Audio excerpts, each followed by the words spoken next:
श्री सत्यनारायण व्रतकथा अध्याय पहिला. श्री गणेशाय नमः. श्री गजाननाय नमः. आता श्री सत्यनारायण कथेचा अर्थ सांगतो. एकदा नेमिषारण्यात राहणाऱ्या शौनकादिक ऋषींनी पुराण सांगणाऱ्या सुतांना प्रश्न विचारला.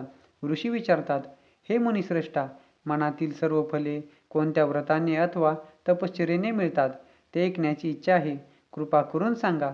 सूत सांगतात, मुनी हो, नारदांनी हाच प्रश्न भगवान महाविष्णूंना विचारला. त्यावेळी विष्णूंनी नारदांना जे सांगितले तेच मी तुम्हाला सांगतो. सूत सांगतात, मुनी हो, नारदांनी हाच प्रश्न भगवान महाविष्णूंना विचारला. त्यावेळी विष्णूंनी नारदांना जे सांगितले तेच मी तुम्हाला सांगतो. शांतचित्ताने ऐका.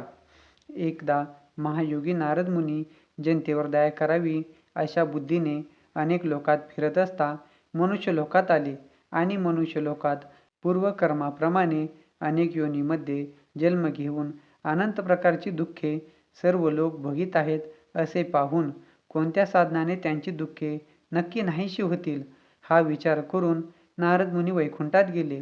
त्या वैकुंठात 4 हातात शंख, चक्र, गदा व कमळ धारण केलेल्या व पायापर्यंत रुळणारी वनमाळा गळ्यात घातलेल्या स्वच्छ वर्णाच्या नारायण भगवंताला पाहून त्यांची स्तुती करण्याला त्याने प्रारंभ केला.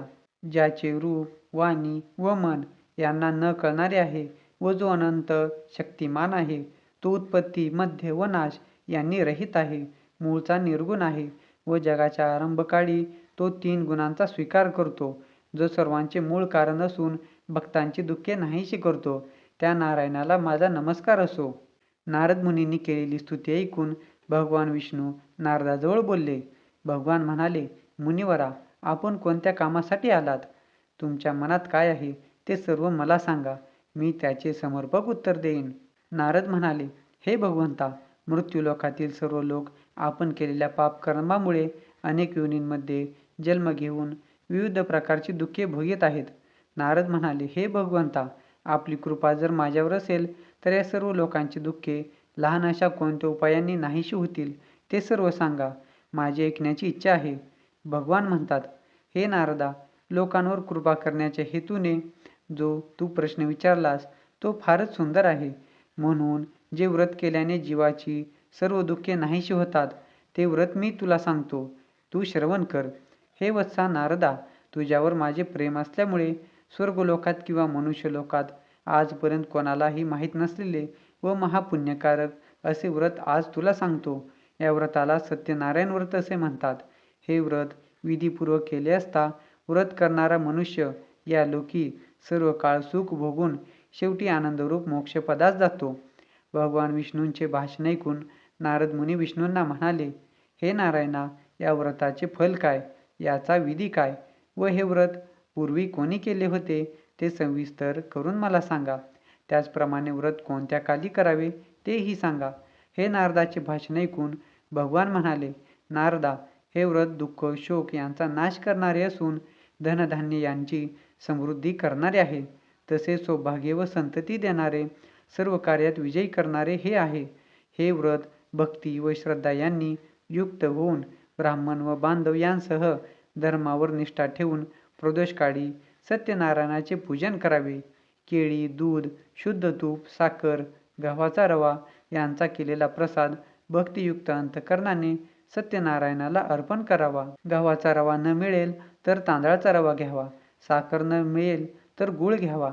वरील सर्व वस्तू सव्वाप्रमाणे एकत्र करून त्यांचा प्रसाद सत्यनारायणाला अर्पण करावा. आपले बांधव व मित्र यांसह सत्यनारायणाची कथा ऐकून ब्राह्मणाला दक्षिणा द्यावी व नंतर बंधू बांधव समेत नारायणासमोर गायन व नृत्य करावे. हे पूजन आदी सर्व कृत्य पवित्र देवालयात करून सत्यनारायणाचे स्मरण करीत घरी यावे किंवा आपल्या घरी देवघरात पवित्र ठिकाणी करावे. पूर्वी सांगितल्याप्रमाणे भक्तिभावाने हे व्रत केले असता मनुष्याच्या सर्व इच्छा पूर्ण होतात. कलियुगात सर्व जीवांना दुःख नाशाचा हा एक सोपा उपाय आहे. सत्यनारायण कथेतील प्रथमाध्याय या ठिकाणी पूर्ण झाला. श्री सत्यनारायण व्रतकथा अध्याय दुसरा. भगवान म्हणाले, नारदा, हे व्रत पूर्वी कोणी केले होते ते सांगतो ऐक. सुंदर अशा काशीनगरात एक दरिद्री ब्राह्मण राहत होता. भूक व तहान यांनी पीडित होऊन तो ब्राह्मण पृथ्वीवर रोज फिरत असे. आचारनिष्ठ व धार्मिक ब्राह्मणांवर कृपा करणारा भगवान त्या दुःखी ब्राह्मणाला पाहून भगवंतांनी वृद्ध ब्राह्मणाचे रूप घेतले व काशीनगरातल्या त्या ब्राह्मणाला प्रश्न विचारला, हे ब्राह्मणा, तू दुःखी होऊन दररोज पृथ्वीवर कशासाठी फिरतोस? ते सर्व ऐकण्याची माझी इच्छा आहे. हे ब्राह्मण श्रेष्ठा, ते तू मला सांग. हे वृद्ध ब्राह्मणरूपी भगवंताचे भाषण ऐकून तो ब्राह्मण म्हणाला, मी अतिशय दरिद्री ब्राह्मण आहे. मी भिक्षा मागण्यासाठी रोज पृथ्वीवर फिरतो. हे भगवंता, दरिद्र नाहीसे करण्याचा एखादा उपाय आपणास माहीत असेल तर तो कृपा करून मला सांगा. असे ब्राह्मणाचे भाषण ऐकून भगवान म्हणाले, सत्यनारायण नावाचा विष्णू सर्वांच्या सर्व इच्छा पूर्ण करून मनातील फल देणारा आहे. जे व्रत केले असता मनुष्य सर्व दुःखातून मुक्त होतो, त्या सत्यनारायणाचे पूजनात्मक उत्तम व्रत तू कर. त्यानंतर ब्राह्मणाला पूजनाचे सर्व विधान सांगून सत्यनारायण प्रभू तिथेच गुप्त झाले. वृद्ध ब्राह्मणाने सांगितलेले व्रत मी अवश्य करीन असा ध्यास दरिद्री ब्राह्मणाला लागल्यामुळे त्याला रात्री निद्रा लागली नाही. नंतर तो ब्राह्मण सकाळी उठून मी आज सत्यनारायणाचे व्रत करीन असा मनाशी निश्चय करून गावात भिक्षा मागण्यासाठी गेला. त्याच दिवशी त्या ब्राह्मणाला खूप पैसा मिळाला व त्याने पूजनाची सर्व तयारी करून आपल्या बांधवांसह सत्यनारायणाचे पूजन केले. नंतर तो दरिद्री ब्राह्मण या सत्यनारायण व्रतामुळे सर्व दुःखातून मुक्त झाला व धनधान्यांनी समृद्ध होऊन आनंदी झाला. त्यावेळेपासून तो ब्राह्मण प्रत्येक महिन्याला सत्यनारायण व्रत करू लागला व या व्रतामुळे सर्व पापातून मुक्त होऊन अंती दुर्लभ अशा मोक्षाला गेला. ब्राह्मण हो, ज्यावेळी हे सत्यनारायण व्रत जो कोणी मनुष्य भक्तिभावाने करील त्यावेळी त्याचे सर्व दुःख नाहीसे होईल. मुनी हो, याप्रमाणे नारायण भगवंताने नारदाला सत्यनारायणाचे व्रत सांगितले. तेच मी तुम्हाला सांगितले, अन्य काय सांगू? ऋषी पुन्हा विचारतात, त्या ब्राह्मणापासून हे व्रत कोणी ऐकले व नंतर कोणी प्रत्यक्ष हे व्रत केले? ते सर्व ऐकण्याची इच्छा आहे व श्रद्धा पण आहे. सूत म्हणतात, मुनी हो, हे व्रत पृथ्वीवर कोणी केले ते सांगतो, ते ऐका. एकदा हा ब्राह्मण आपल्या वैभवाप्रमाणे आपले बांधव व इष्टमित्र यांसह आनंदाने व भक्तीने हे व्रत करीत असताना लाकडे विकणारा मोळीविक्या त्या ठिकाणी आला. तो मोळीविक्या तहानेने व्याकुळ झालेला असल्यामुळे मस्तकावर मोळी बाहेर ठेवून ब्राह्मणाच्या घरी गेला व तो व्रत करीत आहे असे पाहून त्याला नमस्कार केला व विचारले, महाराज, आपण काय करीत आहात व हे व्रत केल्याने काय फळ मिळते ते विस्तारपूर्वक सांगा. ब्राह्मण म्हणाला, सर्व इच्छा पूर्ण करणारे असे हे सत्यनारायणाचे व्रत आहे. त्याच्याच कृपा प्रसादाने मला पुष्कळ धनधान्य मिळाले आहे. नंतर त्या मोळीविक्याने हे व्रत समजावून घेतले व अंती आनंदाने प्रसाद भक्षण करून पाणी पिऊन शहरात मोळी विकण्यासाठी गेला. सत्यनारायणाचे चिंतन करीत लाकडाची मोळी मस्तकावर घेऊन या गावात लाकडे विकून जे द्रव्य मिळेल त्या द्रव्याने मी सत्यनारायणचे उत्तम पूजन करीन असा मनाशी त्याने निश्चय केला व धनिक लोक ज्या नगरात राहत होते तिथे तो गेला व त्या दिवशी त्याला दुप्पट द्रव्य मिळाले. नंतर त्याने आनंदी अंतकरणाने उत्तम पिकलेली केळी, साखर, तूप, दूध, गव्हाचा रवा, सव्वा या प्रमाणात खरेदी करून आपल्या घरी आला व आपले बांधव व इष्टमित्र यांना बोलावून विधियुक्त रीतीने यथासांग सत्यनारायणाचे पूजन केले. या सत्यनारायण व्रताच्या प्रभावाने तो मोळीविक्या धनधान्य व पुत्र इत्यादी संपत्तीने युक्त झाला व या लोकात सुख भोगून शेवटी सत्यनारायण प्रभूंच्या लोकी गेला. या ठिकाणी सत्यनारायण कथेतील दुसरा अध्याय पुरा झाला. श्री सत्यनारायण व्रतकथा अध्याय 3. सूत सांगतात, ऋषी हो, याविषयी आणखीन एक कथा सांगतो ती ऐका. पूर्वी या पृथ्वीवर उल्कामुक नावाचा एक सार्वभौम राजा होता. तो राजा जितेंद्रिय व सत्य बोलणारा, भक्तिमान व बुद्धिमान होता. तो देवळात जाऊन प्रत्येक दिवशी ब्राह्मणांना द्रव्य देऊन संतुष्ट करीत असे. त्याची भार्या पतिव्रता, सुंदर वदना व अत्यंत रूपवान होती. एके दिवशी तो राजा स्त्रीसह नदीचे तीरावर सत्यनारायणाचे पूजन करीत होता. त्यावेळी साधुवानी व्यापारासाठी पुष्कळ द्रव्य घेऊन राजा पूजन करीत होता त्या ठिकाणी आला. व नौका नदीच्या तीरावर उभी करून राजाच्या जवळ आला व व्रत करणाऱ्या राजाला पाहून अत्यंत विनयाने विचारू लागला. साधू वाणी म्हणाला, हे राजा, भक्तियुक्त अंतकरणाने हे तू काय करीत आहेस ते सविस्तर मला सांग. माझी ऐकण्याची इच्छा आहे. राजा म्हणाला, हे साधू, पुत्र, धन इत्यादी प्राप्त व्हावे या हेतूने अतुल तेजस्वी सर्व मनोरथ पूर्ण करणाऱ्या श्री सत्यनारायण विष्णूचे पूजनात्मक व्रत मी बांधवासह करीत आहे. राजाचे हे वाक्य ऐकून अत्यंत आदराने साधुवाणी म्हणाला, महाराज, आपण हे व्रत विस्तार करून मला सांगा. जसे सांगाल तसे मी करीन. मला पण संतती नाही, त्या व्रतामुळे नक्की होईल. असे बोलून व्यापारासाठी अन्नगावी न जाता आनंदाने साधुवानी घरी परत आला व त्याने संतती देणारे हे व्रत आपल्या भार्येला सांगितले. ज्यावेळी मला संतती होईल त्यावेळी मी सत्यनारायणाचे व्रत करीन असा नवस पण त्याने केला. अशा प्रकारचे व्रत शीलवान साधुवाण्याने आपल्या लीलावती नावाच्या भार्येला सांगितले. नंतर धार्मिक व पतिव्रता अशी त्याची लीलावती नावाची भार्या आनंदी अंतकरणाने पतीची सेवा करीत असता श्री सत्यनारायणाच्या कृपाप्रसादाने गर्भवती झाली.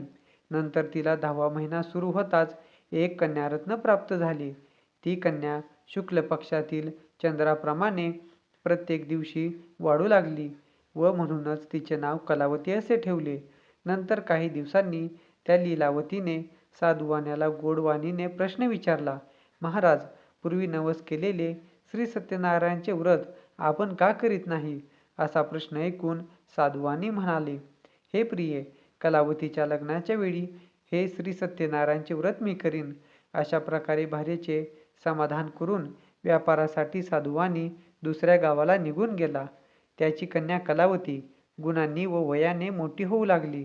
साधुवाण्याने आपली मुलगी लग्नाला योग्य झाली आहे असे पाहून मित्रमंडळीबरोबर विचार केला व लगेच उत्तम वर शोधण्यासाठी एका दूताला आज्ञा केली. तो दूत आज्ञेप्रमाणे वर शोधण्यासाठी कांचन नावाच्या नगराला आला. नंतर तो दूत एका वाण्याच्या मुलाला घेऊन परत आला.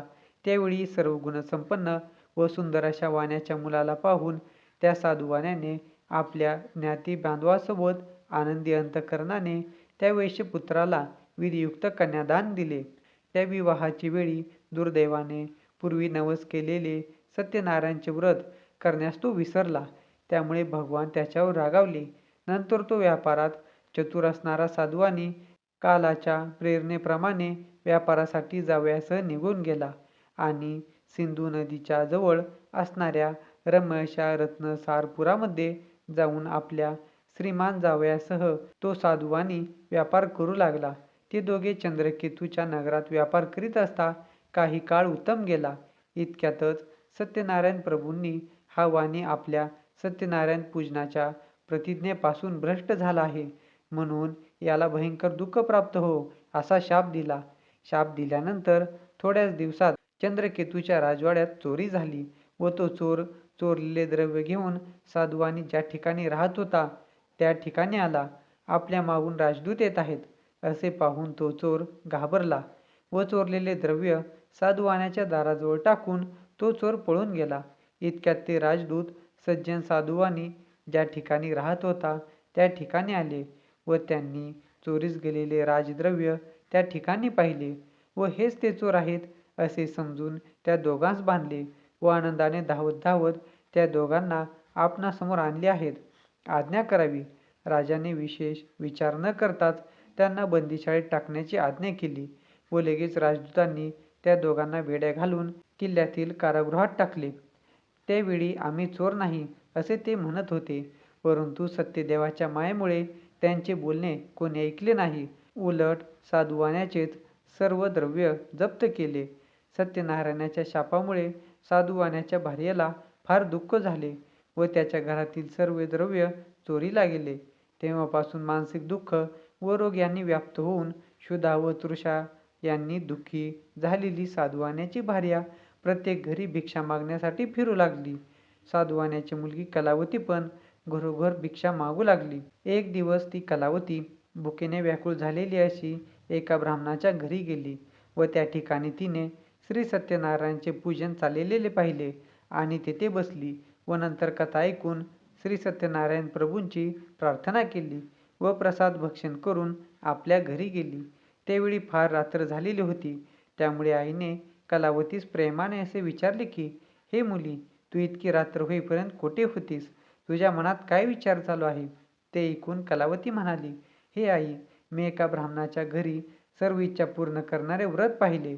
मुलीचे वाक्य ऐकून आनंदी झालेली साधुवाण्याची भार्या श्री सत्यनारायणचे व्रत करण्यास तयार झाली व त्या पतिव्रता असणाऱ्या साधुवाण्याच्या भार्येने आपला पती व जावई लवकर घरी येवत असा संकल्प करून बांधव व इतर आप्तजन यांसह श्री सत्यनारायणाचे पूजन केले व हे भगवंता, माझ्या पतीचे व जावयाचे अपराध क्षमा करण्यास आपण समर्थ आहात अशी श्री सत्यनारायणाची प्रार्थना केली.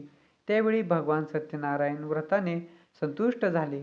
नंतर चंद्रकेतूच्या स्वप्नात जाऊन त्यांनी सांगितले, हे नृपश्रेष्ठा, तू जे 2 वाणी बंदीशाळेत टाकले आहेत ते सकाळी सोडून दे. तसेच हे राजा, तू जे त्यांचे धन घेतले आहेस ते त्यांना परत दे. असे जर तू न करशील तर धन, पुत्र व राज्य यांसह तुझा नाश करीन. असे राजा स्वप्नात सांगून श्री सत्यनारायण भगवान अदृश्य झाले. नंतर प्रांतकाळी राजाने सभेमध्ये बसून स्वजनांसह सर्वांना ते स्वप्न सांगितले व जे 2 वाणी आपण बंदीशाळेत टाकले आहेत त्यांना लवकर मुक्त करा अशी दूतांना आज्ञा केली. दूतांनी राजाच्या आज्ञेप्रमाणे साधुवाणी व त्याचा जावई या दोघांना बंदमुक्त करून राजाच्या समोर आणले व हात जोडून नम्रतेने म्हणाले, महाराज, आपल्या आज्ञेप्रमाणे बंदीशाळेतून मुक्त करून 2ही वैश्यपुत्र आणले आहेत. नंतर साधुवाणी व त्याचा जावई यांनी चंद्रकेतू राजाला नमस्कार केला व पूर्वीचा वृत्तांत आठवून शिक्षेच्या भीतीमुळे त्यांनी काहीच भाषण केले नाही. त्या 2 वाण्यांना पाहून चंद्रकेतू राजा आदराने म्हणाला, वैश्य हो, तुमच्या देवयोगाने तुम्हाला दुःख भोगावे लागले, आता भीती नसावी. असे बोलून त्यांच्या बेड्या काढवून शौर्य कर्म व मंगल स्नान करविले. नंतर त्या दोघांना वस्त्र व अलंकार देऊन गौरव केला व नम्र भाषणाने त्यांना अत्यंत संतुष्ट केले व त्या वाण्याने जे द्रव्य घेतले ते त्यांना दुप्पट करून दिले व म्हणाला, हे साधू, आपण आपल्या घरी जा. नंतर त्या दोघांनी राजाला नमस्कार केला व म्हणाले, आम्ही आपल्या कृपेने घरी जातो. श्रोते हो, या ठिकाणी सत्यनारायण कथेतील 3रा अध्याय पुरा झाला. श्री सत्यनारायण व्रतकथा अध्याय 4. साधुवाण्याने आपणास वाटेत विघ्ने येऊ नयेत म्हणून ब्राह्मणास दक्षिणा देऊन आशीर्वाद घेतला व जावयासह स्वतःचे नगरास गेला. तो साधुवाणी काही थोडा दूर गेल्यावर संन्यास वेश धारण करणाऱ्या सत्यनारायण प्रभूंनी साधुवाण्याची परीक्षा करण्यासाठी, हे साधू, या तुझ्या नौकेत काय आहे ते सांग, असा प्रश्न विचारला. धनाने उन्मत्त झालेले ते 2 वाणी त्याची निंदा करून हसू लागले व म्हणाले, संन्यासी बुवा, आमचे द्रव्य नेण्याची तुमची इच्छा आहे काय? आमची नौका वेली व पाने यांनी भरलेली आहे. असे साधुवाण्याचे उन्मत्तपणाचे भाषण ऐकून भगवान म्हणाले, तुझे बोलणे खरे हो. असे बोलून संन्यास वेश धारण करणारे भगवान तेथून निघून गेले व तेथून थोड्याच अंतरावर असलेल्या समुद्राच्या तीरावर बसले. संन्यासी दूर गेल्यावर साधुवाण्याने आपले नित्यकर्म केले व नौकेकडे गेला आणि पाहिले तर हलकेपणामुळे नौका वर आलेली पाहून साधुवाणी आश्चर्यचकित झाला. नौकेत वेली व पाने पाहून तो साधुवाणी मूर्छा येऊन जमिनीवर पडला. नंतर थोड्या वेळाने सावध होऊन चिंता करू लागला. त्यावेळी साधुवाण्याचा जावई म्हणाला, महाराज, आपण शोक का करता? संन्याशाने जो आपणास शाप दिला त्यामुळेच हा सर्व प्रकार घडला आहे. तो संन्यासी पाहिजे ते करण्यास समर्थ आहे, म्हणून आपण त्याला शरण जाऊ, म्हणजे आपले सर्व मनोरथ पूर्ण होतील. असे जावयाचे भाषण ऐकून साधुवाणी यतीजवळ गेला व त्याला पाहून भक्तीने नमस्कार केला व आदराने बोलू लागला, महाराज, मी जे आपल्याजवळ खोटे बोललो त्या अपराधाची क्षमा करा. असे म्हणून पुन्हा पुन्हा नमस्कार केला. तो साधुवाणी अतिशय दुःखी झाला. संन्यास वेशधारी भगवान शोक करणाऱ्या साधुवाण्याला म्हणाले, शोक करू नकोस, मी सांगतो ते ऐक. तू माझ्या पूजनाविषयी परांमुख आहेस व म्हणूनच माझ्या आज्ञेने तुला वारंवार दुःख प्राप्त झाले. हे ऐकून साधुवाणी भगवंताची स्तुती करू लागला. साधुवाणी म्हणाला, तुझ्या मायेने मोहित झालेले ब्रह्मादिक देवही तुझे गुण व रूप जाणू शकत नाहीत. हे प्रभो, हे आश्चर्य आहे. तुमच्या मायेने मोहित झालेला मी एक मूर्ख आहे. मी आपणास कसा जाणेन? माझ्यावर कृपा करा. मी यथाशक्ती आपले पूजन करीन. मी आपणास शरण आलो आहे. माझे रक्षण करा. माझे पूर्वीचे द्रव्य मला परत मिळावे. असे साधुवाण्याचे भक्तिभावयुक्त वाक्य ऐकून भगवान संतुष्ट झाले व साधुवाण्याला इच्छित वर देऊन अदृश्य झाले. नंतर साधुवाण्याने नौकेवर जाऊन पाहिले, तो पूर्वीप्रमाणे नौका द्रव्याने भरलेली आहे असे दिसले व सत्यनारायणाच्या कृपेनेच हे सर्व मला मिळाले असे म्हणून साधुवाण्याने आपल्या बांधवासह सत्यनारायणाचे यथासांग पूजन केले व सत्यनारायणाच्या कृपाप्रसादाने आनंदी झाला व प्रयत्नाने नौका नदीत लोटून आपल्या घरी गेला. नंतर साधुवानी जावयाला म्हणाला, ही पहा माझी रत्नपुरी नगरी. असे बोलून द्रव्याचे रक्षण करणारा एक दूत घरी पाठविला. तो दूत नगरात गेला व साधुवाण्याच्या भार्येला पाहून त्याने नमस्कार केला व हात जोडून तिला अपेक्षित असणारे वाक्य बोलू लागला. तो म्हणाला, बांधव व पुष्कळ द्रव्य यांसह साधुवानी जावयाला बरोबर घेऊन आपल्या नगराच्या जवळ आले आहेत. असे दूताचे वाक्य ऐकून आनंदी झालेल्या साधुवाण्याच्या भार्येने मुलीला सत्यनारायणाची पूजा कर असे सांगितले व आपण लगेच पतिदर्शनासाठी गेली. आईचे वाक्य ऐकून तिने सत्यनारायणचे व्रत पूर्ण केले, परंतु प्रसाद भक्षण न करता पतिदर्शनासाठी उत्सुक झालेली ती तशीच गेली. त्यामुळे रागावलेल्या सत्यनारायण प्रभूंनी तिचा पती असलेली नौका द्रव्यासह पाण्यात बुडविली. त्यावेळी त्या ठिकाणी आलेल्या कलावतीचा पती दिसला नाही.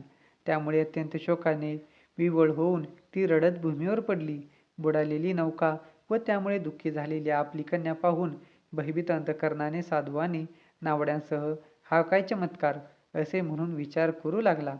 नंतर लीलावती आपल्या कन्येची ती अवस्था पाहून दुःखी झाली व आक्रोश करून आपल्या पतीला म्हणाली, अहो, एवढ्या थोड्या अवधीत नौकेसह कलावतीचा पती कसा काय दृश्य झाला? कोणत्या देवाच्या अवकृपेमुळे हे झाले? मला हे समजत नाही. नंतर तिने मुलीला पोटाशी धरले व रडू लागली. इतक्यात पती नाहीसा झाल्याने दुःखी झालेल्या कलावतीने पतीच्या पादुका घेऊन सती जाण्याचा निश्चय केला. धार्मिक व सज्जन असा तो साधुवानी भार्येसह मुलीचे अशा प्रकारचे चरित्र पाहून अतिशोकाने संतप्त झाला व सत्यनारायणेच नौका नाहीशी केली असेल, कारण त्याच्या मायेने मी मुग्ध झालो आहे. नंतर सर्वांना बोलावून साधुवाण्याने माझे मनोरथ पूर्ण झाल्यास मी सत्यनारायणाचे पूजन करीन असे सर्वांना सांगितले आणि सत्यनारायणाला पुन्हा पुन्हा साष्टांग नमस्कार घातले. तेव्हा दिनांचे रक्षण करणारे श्री सत्यनारायण संतुष्ट झाले व भक्तिप्रेमी भगवान आकाशवाणीने म्हणाले, हे साधू, तुझी कन्या प्रसादाचा त्याग करून आपल्या पतीच्या दर्शनासाठी आली आहे, म्हणून तिचा पती अदृश्य झाला. हे साधू, ही तुझी कन्या जर घरी जाऊन प्रसाद भक्षण करून घेईल तर तिचा पती तिला प्राप्त होईल, यात शंका नाही. आणि पुन्हा बंदरात येऊन पाहतोय तो तिचा पती स्वजनांसह तिच्या दृष्टीस पडला. नंतर कलावती आपल्या पित्यास म्हणाली, आता लवकर घरी चला, उशीर का करता? मुलीचे हे वाक्य ऐकून तो साधुवानी अतिशय आनंदी झाला व त्याने यथाविधी श्री सत्यनारायणाचे पूजन केले व नंतर तो साधुवानी धन व बांधव्यांसह आपल्या घरी गेला व प्रत्येक पौर्णिमा व मकर संक्रांत या दिवशी श्री सत्यनारायणाचे पूजन करून या लोकी सुखी झाला व शेवटी श्री सत्यनारायण प्रभूचे सत्यलोकात गेला. या ठिकाणी सत्यनारायण कथेतील अध्याय 4 संपूर्ण झाला. श्री सत्यनारायण व्रत कथा अध्याय 5. सूत सांगतात, मुनी हो, आणखीन एक कथा सांगतो, ती श्रवण करा. पूर्वी अंगध्वज नावाचा एक राजा प्रजेचे पालन करण्याविषयी अतिशय तत्पर होता. त्याने प्रसादाचा त्याग केल्यामुळे त्याला अतिदुःख प्राप्त झाले. ते असे, तो राजा एकदा अरण्यातून सिंह, वाघ इत्यादी प्राण्यांना मारून वडाच्या झाडाजवळ आला. तो त्या ठिकाणी गवळी लोक आपल्या बांधवांसह भक्तियुक्त अंतकरणाने श्री सत्यनारायणाचे पूजन करीत आहेत असे राजाला दिसले. परंतु राजा हे सर्व पाहूनही त्या ठिकाणी गेला नाही व त्याने सत्यनारायण भगवंतास नमस्कारही केला नाही. तरी सुद्धा गवळी लोकांनी सत्यनारायणाचा प्रसाद राजापुढे आणून ठेवला व नंतर भक्तिभावाने सर्व गोपबांधवांनी प्रसाद भक्षण केला व आनंदी झाले. राजा मात्र प्रसादाच्या त्यागामुळे अतिदुःखी झाला. त्या राजाचे 100 मुलगे व धनधान्यादी सर्व संपत्ती नाश पावली.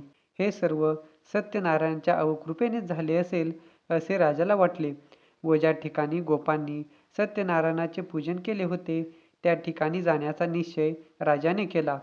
नंतर गवळी लोकांच्या जवळ गेला व त्यांसह भक्ती श्रद्धेने युक्त होऊन यथाविधी सत्यनारायणाचे पूजन केले.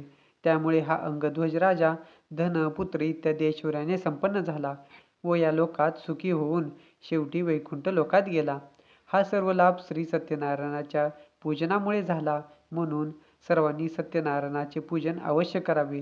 जो कोणी हे अतिदुर्लभ असे श्री सत्यनारायणाचे व्रत करतो व फल देणारी अशी कथा भक्तिभावाने श्रवण करतो त्याला श्री सत्यनारायणाच्या कृपेने धनधान्यादी सर्व वस्तूंचा लाभ होतो व जो दरिद्री असेल त्याला द्रव्य मिळते व जो बंधनात पडला असेल तो बंधनातून मुक्त होतो. जो भयभीत झाला असेल तो श्री सत्यनारायणाच्या पूजनामुळे भीतीपासून मुक्त होतो. इच्छित संपूर्ण ऐश्वर या लोकी भोगून अंती सत्यनारायणाच्या नगरात जातो. ऋषी हो, जे व्रत केले असता मनुष्य सर्व दुःखातून मुक्त होतो ते हे श्री सत्यनारायणाचे व्रत तुम्हाला सांगितले. विशेष करून कलियुगात श्री सत्यनारायणाची पूजा फल देणारी आहे. या देवाला कोणी काल, कोणी ईश, कोणी सत्यदेव, कोणी सत्यनारायण असे म्हणतात. नाना रूपे धारण करून सर्व भक्तांच्या इच्छा पूर्ण करणारा असा भगवान कलियुगात श्री सत्यनारायण व्रतरूपी होईल. मुनिश्रेष्ठ हो, जो कोणी ही सत्यनारायणाची कथा पठन करील किंवा श्रवण करील त्याची सर्व पापे श्री सत्यनारायणाच्या कृपेने नाहीशी होतील. या ठिकाणी श्री सत्यनारायण कथेतील 5वा अध्याय संपूर्ण झाला. श्रोते हो, आपली श्री सत्यनारायण व्रत कथेतील सर्व अध्याय समाप्त झाले. श्रोते हो, तुम्हाला जर ही कथा अगदी मनापासून आवडली असेल तर आपल्या चॅनेलला नक्की सबस्क्राईब करा. भेटूया पुढील अशा एका नवीन व्हिडिओमध्ये. धन्यवाद.